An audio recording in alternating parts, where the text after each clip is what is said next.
screen. So, um, anyway, so let's break it down. So I wrote out all the what I call foodie holidays, right? So things that we tend to overeat at, or are centered around food. Let's say so: New Year's Eve, New Year's Day, Super Bowl Sunday, Easter, or if you're Jewish, Passover, Memorial Day, 4th of July, Labor Day, Thanksgiving, Christmas Eve, Christmas Day. There's Hanukkah, there's Kwanzaa, birthdays, anniversaries. I even threw in 10 miscellaneous days, so baptisms, funerals, weddings, birthday parties, etc. So let's say there's 27 days per year that we just ate absolutely terribly. Let's just for example. That's still only around 7% of our entire year. And if we want to break it down by meals, let's say there's 3 meals a day. That's 27 out of 1,095 meals in the year, about 3%. So why is it that the holidays are such a struggle for all of us when we want to try to lose weight or prevent weight gain?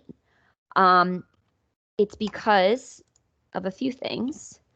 A change in habit, right? We're off work, or maybe our work schedule is a little different. Our exercise routine is different. Meal patterns change. Maybe you're not following the same structure. A change in social environment, family traveling, family coming in. I know, a lot of people have family that don't live in New York City, so they want to come and they want to see everything. Say Buddy the Elf, he wants to, go ice skating and then eat a roll of Toll House cookie dough. So, we're doing those touristy things maybe in the city. Leftovers is a huge one. And we'll get into that, as well as just a general, decrease in motivation or dedication. Some people say, oh, well, the month of December is just a wash. Like, we don't have to be that way. And the fact that you're here today makes me think that you have some interest in maybe trying to maintain, healthy habits this holiday season. So what do we do about it? Mindset is everything. If you've been in a counseling appointment with myself or Amanda, you know that we are all about not being too restrictive. So restrictive dieting can lead to binging or going overboard when we quote unquote cheat. Because if we tell ourselves, oh, I can never have that, sometimes it makes us overcompensate when we do allow ourselves to have that food. Think about it, from a parenting perspective. The kid who is never allowed to have sugar, they go to the birthday party and they're like eating cake under the table, going crazy, and then they pass out from a sugar coma. It's the same kind of way when we're super restrictive all year long. So we do encourage you to be mindful. Another way to think about it is your hunger and fullness cues and being in touch with them. And we'll get into that in a future slide, but you really want to try to avoid the I need to unbutton my pants fullness. And we can do that by eating slower, savoring the food, and paying attention really to how you feel. So I want you to think about last year's holiday season. How did you feel? Can you resonate with this really uncomfortable full feeling?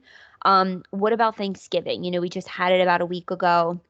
How did it go? Could you have maybe done better in terms of hunger fullness or mindfulness? And let's think about that as we move into this Christmas time period. And I want you to also remember the reason for the season. So it's been a really long 2 years with this pandemic. Maybe we haven't seen family in a while. So enjoy the company that you're with and take the focus off of the food. So I want to take a moment for everybody to pause and think of 2 things about the holidays that you're looking forward to that have nothing to do with food. All right. Nothing to do with food, cookies, anything like that. For example, mine, I never get to see my siblings. They live in PA. I got to see them for Thanksgiving, and I'm going to see them for Christmas. It's really exciting for me. So that is one thing that doesn't have anything to do with food. So keep those 2 things in mind as you go into this season. And back to this hunger fullness scale. So we use this in counseling. I want you to really think about where you fall. When you are going to eat, it should be around this 4 number, maybe a 3 or a 4. We really want to try to avoid this 1 to 2. 1 is very dangerous, especially if you're diabetic. 2 as well. We don't want to get that hangry point. You want to start eating around when you're 3, 4. And alternatively, you do want to try to stop eating when you're around a 7, 6 to 7, because our body does have that vagal nerve that, goes from the brain to the stomach, and it's a little slow. So it takes about 15-20 minutes for that brain gut connection. And sometimes if we eat to an 8, then we feel the 9 later on, or maybe we eat to over a 7 and then we feel the 8 in like 20 minutes. So try to really eat slowly and just be aware of how much you're consuming, and know that you can always go back for more food if you are still hungry later on. That food should always be available. That is the beauty of leftovers, right? So a common mistake that people make sometimes is saving up calories, right? I don't eat anything all day because I have a Christmas party tonight, and I just want to, eat all the food. And that sometimes can backfire, not always, but I just want to give an example of how maybe it leads to overconsumption. Just Okay, quickly. hold on one second. Sure. Marianne, I'm sorry. When you just get a moment, can you turn your camera off for your screen just because we're going to be recording this? Or even if you want to put something over your camera, you're the best. Thank you. Thanks. So an example of this, maybe you just had some egg whites for breakfast or a hard-boiled egg, skipped lunch because you were busy. Maybe you just had a low calorie, Dan and Lighten fit around 11 a.m. And then, you're cooking, you're cleaning, your guests arrive around 3 o'clock. Maybe the cheese and the crackers gets put out. And I actually did the math on this: 10 crackers with 3 ounces of cheese, which is about 3 cubes, and 3 slices of salami is almost 600 calories. It's not fair, but it is. A cup of antipasto is around 300 calories. And then, maybe the chips and dip come out, and, we overdo it a little bit on the appetizers Not because to we were mention the salt and how puffy that makes us feel and bloated and uncomfortable. definitely. So then a few hours later, dinner rolls around. We have the bread roll, we have mashed potatoes, 2 cups, maybe some steak, a green bean casserole. I don't know. I just threw in some holiday things. And then I threw in 2 glasses of red wine here. Now, this doesn't even include like extra alcohol or soda or dessert. So this is around 2,650 calories. And for most people who are trying to lose weight, most likely you need to be in a calorie range of less than this, more close to that 2,200, if anything.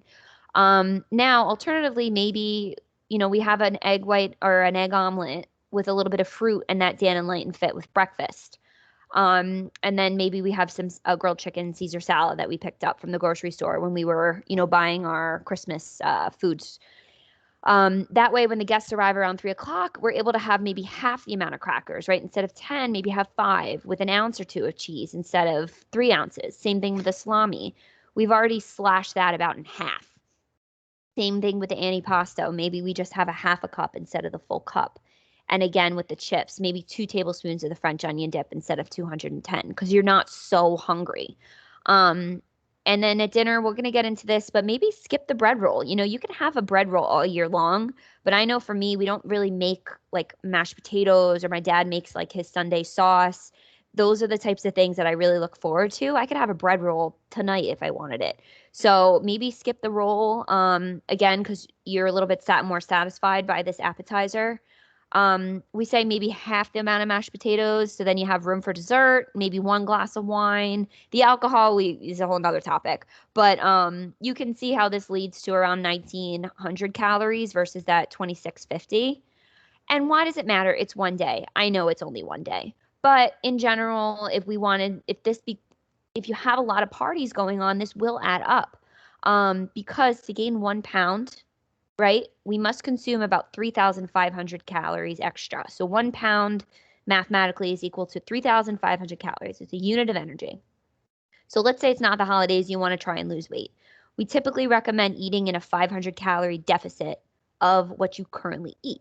Meaning if you normally eat 2,000 calories a day, eating 1,500 calories would result in weight loss in 1 pound a week, because there's 7 days a week, 500 calories less per day. That's 3,500 calories that you have not eaten this week, and that's a pound. It's not always that simple. We have hormones, we have metabolism issues, but that's kind of the name of the game to lose weight in a healthy way. Now, the day we ate the balanced breakfast, we still consumed almost 700 calories or 800 calories less than the day that we quote unquote saved up our calories. So, staying well nourished helps us be more mindful with our portions, make better decisions, and overall just feel better. So, if you're afraid that even if you eat breakfast or lunch, but you still go overboard during the event, then we may need to discuss your relationship with food. And that is something that we can do during our consults that everybody who's a member of the Stony Brook WTC has access to. So that's something we could always talk about if you still feel like you're not able to get in touch with that hunger fullness cue or, having binging or whatnot. So other than calories, let's talk about, tips to avoid these holiday hiccups, right? What gets us? So check out all the options first. When you go to a party or to an event, what is your favorite? What can you live without? Remember the bread roll? I could live without the bread roll, but I cannot live without dessert. I really can't. So that's why I would rather have that. So it's kind of a give or take. So take a lap, see what's out there and make that decision then. If you're the host or you're assisting in hosting, perhaps get a vegetable-based appetizer out, maybe a crudité platter, maybe a soup, maybe a salad. Fill up on that fiber, and it'll help you feel a little bit more full the rest of the evening. Eating off a plate instead of the continuous grazing is a big one. If you've ever met with myself or Amanda, we say only eat off your feet, right? Do not eat out directly from the container. Sit down, make a plate, then get away from the kitchen, right? We all tend to go right to the kitchen and hover. Make a plate, walk away, talk to somebody. You can always go back for more. Um, and then always, of course, offer to bring something. So this excuse, oh, there's nothing healthy there. That's on you. You got to bring the healthy option if you really truly are dedicated. So there's a ton of recipes, and we actually do have some links to some healthified quote unquote recipes if you want to try and lighten it up a little bit. So baking instead of frying. There's a lot of recipes that will substitute out butter, mayo, or sour cream, or maybe use half. So check those out if you're interested. That's all. So treating, I am not about food waste at all. I hate throwing away food, but it is also this mindset of treating your body with more respect than you would the trash can, right? Don't eat it just because you don't want to throw it away. Obviously, keep it for a day, maybe, but if it's not going to get eaten, it is okay to give it away or throw it away. Overbuying is definitely a problem. So just try and think about how many people you're going to have. Um, and try to just think about how much you're buying. That's all. Using smaller plates can be really helpful. If you're using paper plates, they sell 8.5 inch instead of the 10 and 1/16 inch. That does make a difference. There's research to support that a notion as well. And think about your beverage choices. Like I said, alcohol is a whole, whole different topic, but it can lower our inhibitions and it can quickly add up in calories and sugar. So even soda, keep in mind, like 1 can of soda, an 8-ounce can is equivalent to almost 2 slices of bread in the carb equivalent. So try and stay hydrated, especially if we're eating high sodium foods.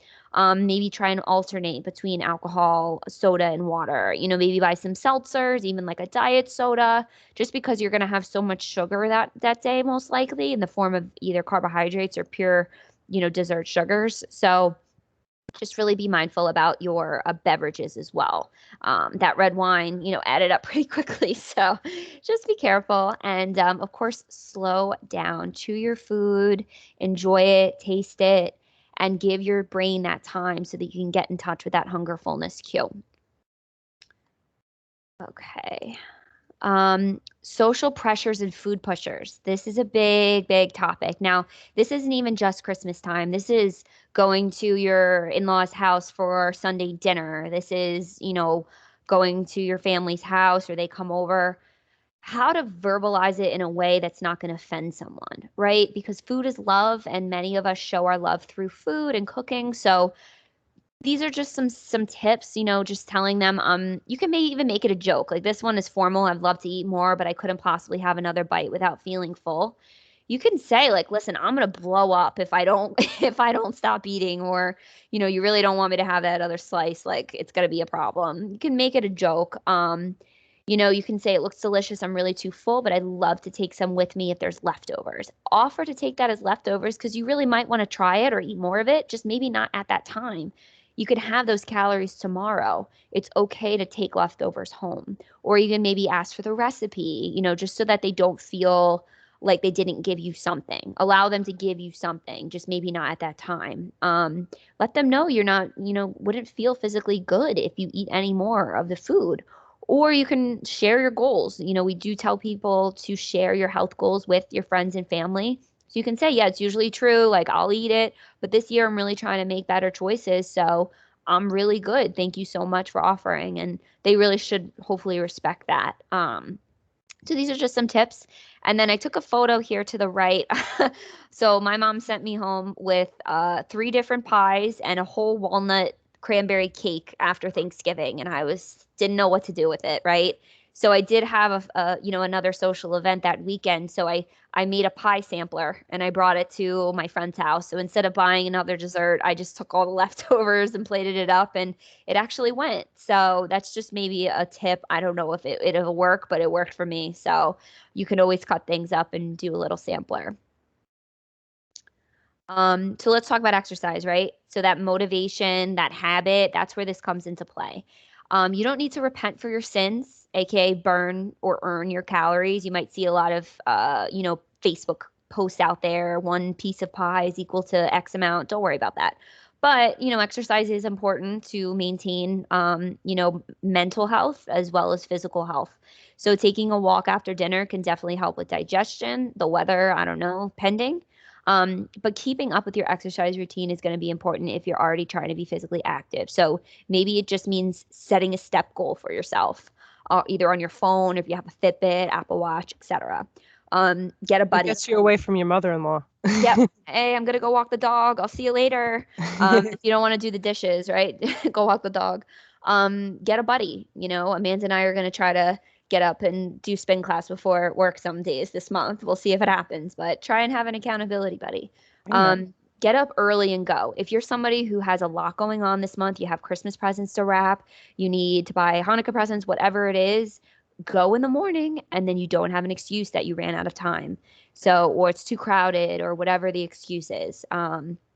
Accumulate volume. So what this means is if maybe we don't have time for a full hour workout or a full 30-minute workout, but maybe we can spread out and do a 10-minute walk in the morning, a 10-minute ab circuit at 2 o'clock in the afternoon, and then maybe a 10-minute walk again after dinner.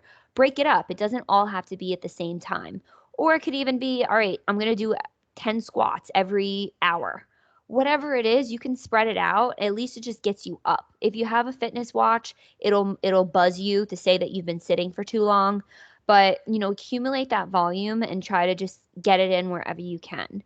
Even if you're watching television and you have a bike or you have a treadmill, maybe set it up in front of there. Just try and make it convenient and try and move your body. And if you're traveling, plan ahead. So if you're somebody that really has a gym routine and maybe you're going to go down to Florida or you're going to go visit somebody and you don't have access to the gym, try to think about what you're going to do. So maybe go outside while you're there, go for a walk, go for a run. Resistance bands are very easily portable. You can throw them in your luggage. They're really a great full body tool. There's also a lot of free resources and paid resources out there. YouTube has a million different workouts you can do at home. The turkey burn, the Christmas workout, whatever. Pinterest is the same. Peloton, I think, is doing a month free trial right now. They have all at-home body weight workouts. You don't need the bike. Beachbody on Demand's the same way. And remember, don't sweat it, right? Don't sweat the small stuff. If you miss a gym routine or two, it's going to be fine. But don't let this month or two get you completely out of routine if you've been working really hard the past few months to really get into the habit of exercising. So keep habits and accountability. We have another video on this in our website called Forming Healthy Habits. Exercise is definitely one of them. We focus on nutrition here, but exercise is key. Also, side note, the TRX bands too, if you're looking for added resistance in like a hotel room and like if the resistance bands you feel don't give you that added, strength benefit that you're looking for, there's a lot that goes into TRX bands. It was founded by a Navy SEAL because they don't have gyms overseas. So it's just something to consider. And they're having a Cyber Monday like week sale right now, TRX. It's called TRX. So if you're interested, those are awesome. Great tip, Amanda. Um, on the road, right? You're driving down to Texas to go visit your family. You're going down to Florida. What are you going to pack? What are you going to eat? Because the Jersey Turnpike's got a whole lot of nothing. Fail to prepare, prepare to fail. So pack some things that you maybe can bring with you. So protein-rich snacks to keep you full that are shelf stable. You know, you don't need a refrigeration. You could always bring a cooler if you're feeling motivated. Kind bars are great. Trail mix is great. The individual bags are even better because sometimes we can overportion for the nuts. PB&J on whole wheat, never a bad idea. Even turkey and cheese on a sandwich is fine. Anything's better than getting that Hero or getting that McDonald's or the Chick-fil-A or the Sbarro pizza. Nothing's ever as good on the road or fast food as we think it would be. If you're going to Starbucks or Dunkin', just watch the sugar.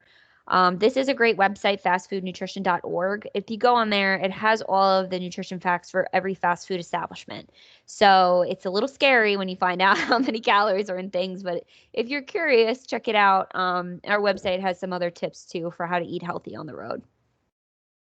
And this is a little SpongeBob meme about how you feel about fast food before and after. And remember, self-care matters. So health isn't just weight. Like I said, it's your mental health, it's your physical health, it's your mindset. So the holidays can bring on a lot of added stress, a lot of emotions, perhaps. So just try to stick to your normal sleep schedule if you can. Remember to take time for yourself. It's okay just to have a night where you just chill out. Make sure you're keeping up with your appointments just because it's the holidays. You know, maybe your providers are out or they're doing different hours. So make sure if you're in mental health therapy, you keep in touch with your therapist. If you're being seen by nutrition, we're still here. We're working right through the holidays. The only day we're closed is Christmas Eve and Christmas Day. And other specialists, pulmonologists, GI, they're all still here for you. Your immune health is very important, especially with, you know, the pandemic that we're living in, flu season and whatnot. So WTC has flu shots if you want one. Wash your hands frequently, wear a mask as needed, and maybe speak to your doctor about vitamin D status as well. Also, it's not written on here, but make sure you're not overdosing on zinc and vitamin C and multivitamins. Go through it and see if you're triple dosing on things. We see a lot of people taking a lot of zinc right now. You really only need about 40 milligrams of zinc. And your multivitamin probably has that, if not almost, and your diet pretty much has the rest. So, unless you're fighting off an illness right now, like a cold or COVID, you really don't need extra zinc. It's a heavy metal and it can have harmful impact on other things. So, just a PSA. Everybody is taking excess zinc. That's why we say it, Yeah, guys. literally everybody. Everyone who So walks in. just making sure you don't need extra zinc. And talk to your doctor. Talk to your doctor about your vitamins.